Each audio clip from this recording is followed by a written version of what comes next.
Lição 13. A Cidade Celestial. Introdução. Os cristãos que têm conhecimento das Sagradas Escrituras sabem que não foram destinados para viver apenas neste mundo.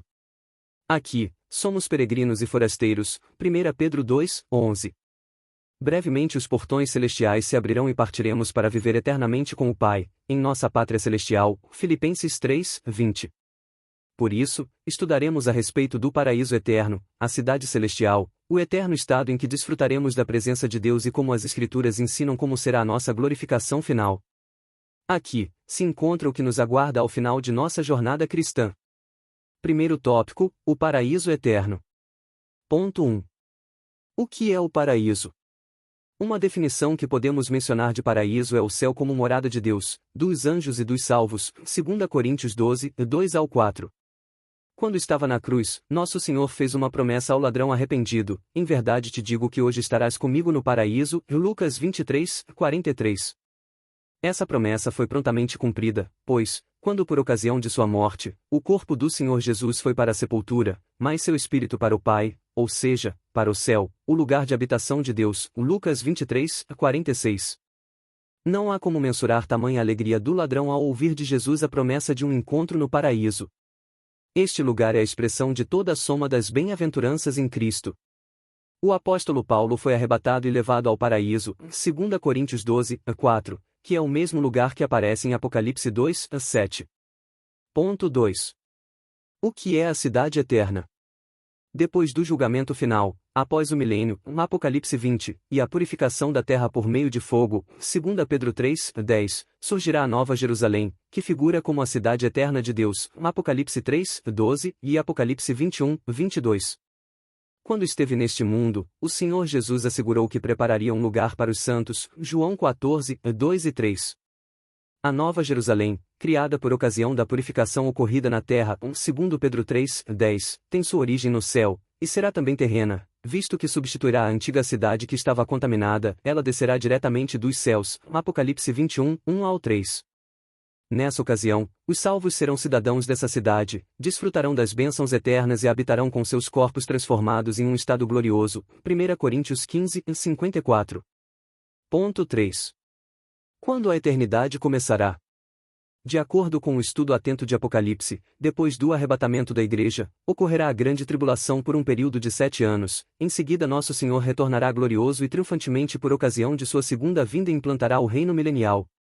Depois do milênio, entraremos no glorioso estado eterno, Apocalipse 21 e Apocalipse 22. Aqui, devemos cuidar para não confundir o milênio com o estado eterno. Este caracteriza a eternidade sem fim em que passaremos com Deus. Aquele é um período em que Jesus reinará por 1000 anos na terra, e, ao final desse período, pessoas serão julgadas diante do trono branco, o juízo final. Apocalipse 20, 11-15. Aguardemos piedosamente o reino eterno, o novo céu, a nova terra e a nova Jerusalém. Segundo tópico, o eterno e perfeito estado. Ponto 1. O estado perfeito à luz da doutrina bíblica.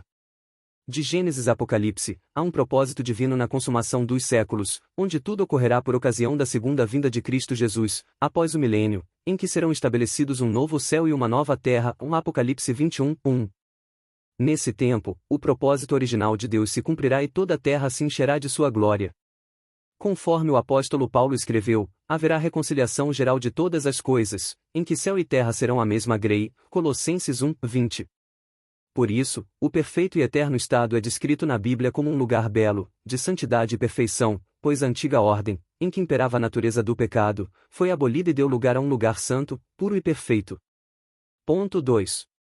O estado perfeito à luz de Apocalipse 22, 1-5. O livro do Apocalipse traz alguns símbolos que descrevem de maneira mais vívida o divino estado perfeito de todas as coisas.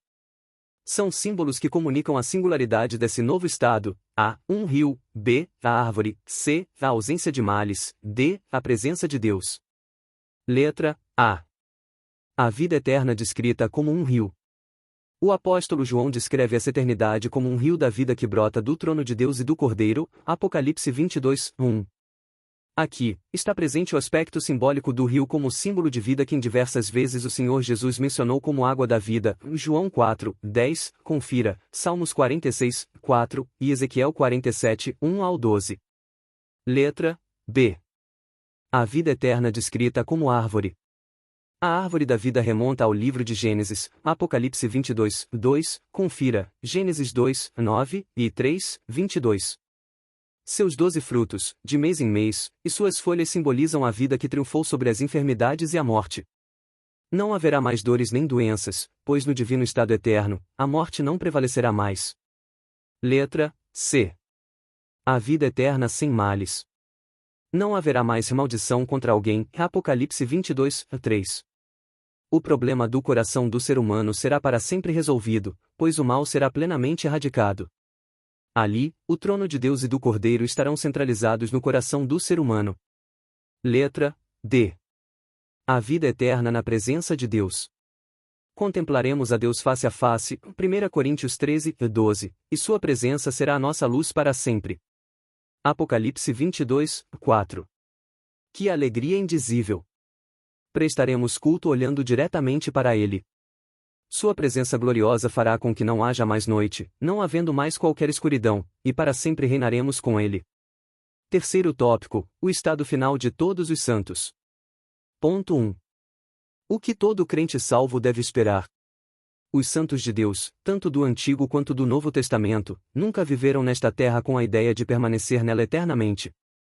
O patriarca Abraão vivia nela com a esperança da cidade celestial, cujo construtor é Deus, Hebreus 11, 9 e 10, Gálatas 4, 26, Hebreus 11, 16.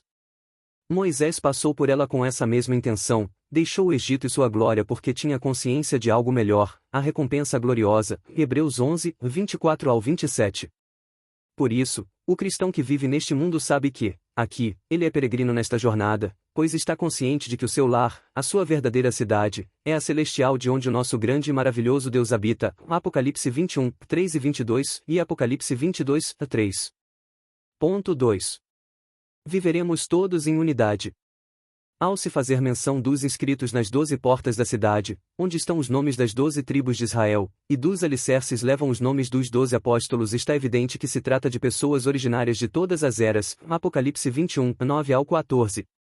As pessoas tanto de Israel quanto da igreja serão reunidas, formando um só corpo de Cristo, cumprindo-se plenamente dessa forma o que está escrito em Gálatas, nisto não há judeu nem grego. Gálatas 3, 28. Viveremos na nova cidade sem qualquer tipo de segregação, discriminação e diferença de classes, pois seremos um só povo em Cristo Jesus. Ponto 3. Finalmente em casa. Sabemos que nossa morada final não é aqui neste mundo, nem na sepultura, prova disso é que somos denominados de peregrinos estrangeiros nesta terra, Hebreus 11, 13. O apóstolo Paulo nos lembra de que a nossa cidade está nos céus, Filipenses 3, 20. Os cristãos que verdadeiramente mantêm comunhão com Cristo e sua palavra cultivam em seu coração o desejo de ir para casa, como anelava o apóstolo dos gentios, 2 Coríntios 5, 8 e Filipenses 1, 21 e 23. Essa é a nossa grande recompensa de quando findarmos aqui na terra a nossa jornada. Essa é a bendita esperança de todo cristão sincero que deseja morar no céu. Conclusão. O céu é o destino final de uma jornada que se iniciou com um novo nascimento.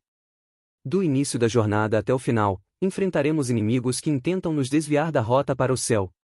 Por isso, durante a travessia da jornada, é necessário toda vigilância e zelo, sabendo que aquele que começou a boa obra a aperfeiçoará até o dia do nosso Senhor Jesus Cristo, Filipenses 1, 6. Portanto, coloquemos nossos olhos no autor e consumador da nossa fé, olhando para a frente, pois a Canaã celestial é logo ali.